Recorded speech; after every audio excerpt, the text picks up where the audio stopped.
importante explicar um pouco o que acontece nessa situação do cálculo da aposentadoria por invalidez. Houve uma alteração bastante significante, bastante drástica, na verdade, após a reforma da Previdência que se deu em 13/11/2019. Anteriormente a isso, independentemente da natureza da aposentadoria por invalidez, seja acidentária ou previdenciária, a forma de cálculo levava em consideração os 80% maiores salários de contribuição vertidos pelo segurado após julho de 1994 e fazia-se uma média aritmética desses 80% maiores salários, sob a qual aplicava-se um coeficiente de 100%. Então não havia deságio no coeficiente. Essa média aritmética dos 80% maiores salários era preservada e se tornava o valor do benefício. Após a reforma da Previdência, esse coeficiente mudou de 100% para 60%. Então nós tivemos um deságio gigante aí de 40% no valor do benefício.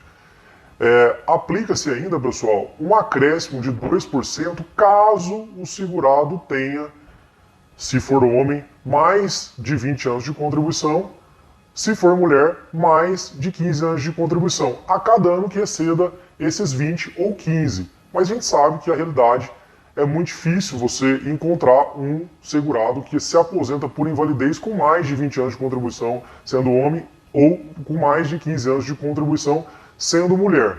E para piorar a média desse cálculo, pessoal, aqueles 20% menores salários que a gente tinha anteriormente a 13/11/2019 como descarte, aqui é incluso no cálculo. Ou seja, o deságio acaba sendo maior do que esse 60%, porque além do deságio direto do 40%, a gente tem essa diminuição no valor do benefício pela inclusão dos 20% menores salários de contribuição. Só que, pessoal, a reforma da Previdência, a emenda constitucional número 103 de 2019, ela criou uma situação bastante paradoxal, porque de um lado, ela não alterou a forma de cálculo do auxílio-doença, atualmente auxílio por incapacidade temporária, não revogando assim o artigo 61 da Lei 8.213, que prevê a aplicação de um coeficiente de 91%. Em contrapartida, como nós dissemos, ela revogou o artigo 44, que previa o coeficiente de 100% para aposentadoria por invalidez. Por que eu falo que isso, então, é uma situação paradoxal? Porque aqueles que mais precisam do benefício é aqueles que estão recebendo um benefício de caráter permanente, em detrimento daqueles que recebem o benefício de caráter temporário. E é justamente em cima desses que a reforma trouxe uma maior diferenciação, jogando aí, como nós explicamos, um coeficiente até mesmo abaixo dos 60%, em detrimento de 91% do benefício de auxílio-doença, atualmente auxílio por incapacidade temporária. Essa situação paradoxal criada pela reforma da Previdência, ela fere ao menos 3 princípios fundamentais da Constituição, previstos em nossa Constituição Federal, que são o princípio da isonomia, o princípio da irredutibilidade do valor dos benefícios e o princípio da razoabilidade, uma vez que não tem sentido privilegiar um benefício de caráter temporário em detrimento de um benefício de caráter permanente, justamente numa seara extremamente complicada que é a seara dos benefícios previdenciários por incapacidade, justamente para dar cobertura àquelas pessoas que mais precisam dessa cobertura em razão, em virtude de uma situação que tira a sua capacidade funcional, sua capacidade de trabalho. Em razão disso, pessoal, muitas vezes a nossa jurisprudência tem se posicionado favoravelmente em prol dos segurados, reconhecendo a inconstitucionalidade do artigo 26, parágrafo 2º, inciso 3 da emenda constitucional de número 103 de 2019. Por quê, pessoal?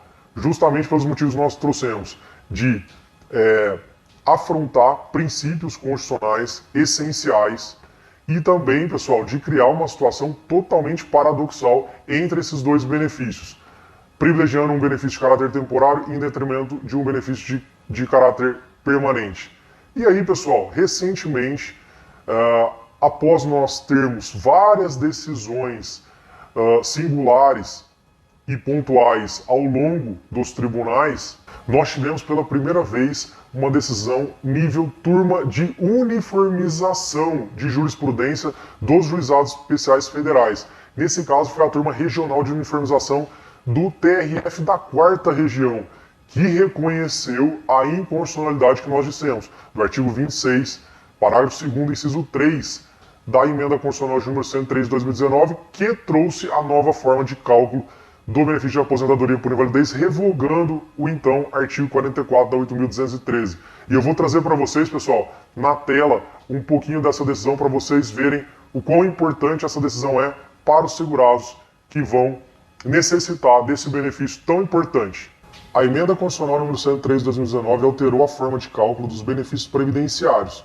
Em relação à aposentadoria por incapacidade permanente não acidentária, estabeleceu, até o advento de lei posterior, que o seu cálculo corresponda a 60% da média aritmética simples dos salários de contribuição contidos no período de apuração, com acréscimo de 2% para cada ano de contribuição que exceder o tempo de 20 anos de contribuição para os homens ou 15 anos de contribuição para as mulheres. O artigo 194, parágrafo único, inciso 4, da Constituição Federal garante a irredutibilidade do valor dos benefícios. Como a emenda constitucional número 103 de 2019 não tratou do auxílio-doença, agora auxílio por incapacidade temporária, criou uma situação paradoxal. De fato, continua sendo aplicável o artigo 61 da LBPS, cuja renda mensal inicial corresponde a 91% do salário de benefício.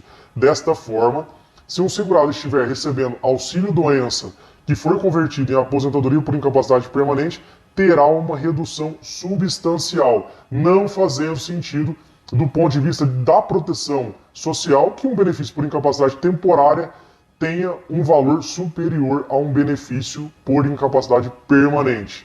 Em razão da inconstitucionalidade do inciso 3 do parágrafo 2º do artigo 26 da emenda constitucional 103 de 2019, esta turma delibera por fixar a seguinte tese: o valor da renda mensal inicial da aposentadoria por incapacidade permanente não acidentária continua sendo de 100% da média aritmética simples dos salários de contribuição contidos no período base de cálculo. Tratando-se de benefício com dívida posterior à emenda constitucional, o período de apuração será de 100% do período contributivo desde a competência júri de 94 ou desde o início da contribuição, se posterior àquela competência. Então, pessoal, essa é uma importantíssima decisão, garante nada mais, nada menos do que uma majoração na ordem de 40% no valor da aposentadoria por invalidez dos segurados. É lógico que ela não tem aplicabilidade geral, mas ela é um importantíssimo precedente jurisprudencial a ser utilizado em busca do reconhecimento do direito dos aposentados à aposentadoria por invalidez integral, em detrimento dessa proporcional criada pela reforma da Previdência.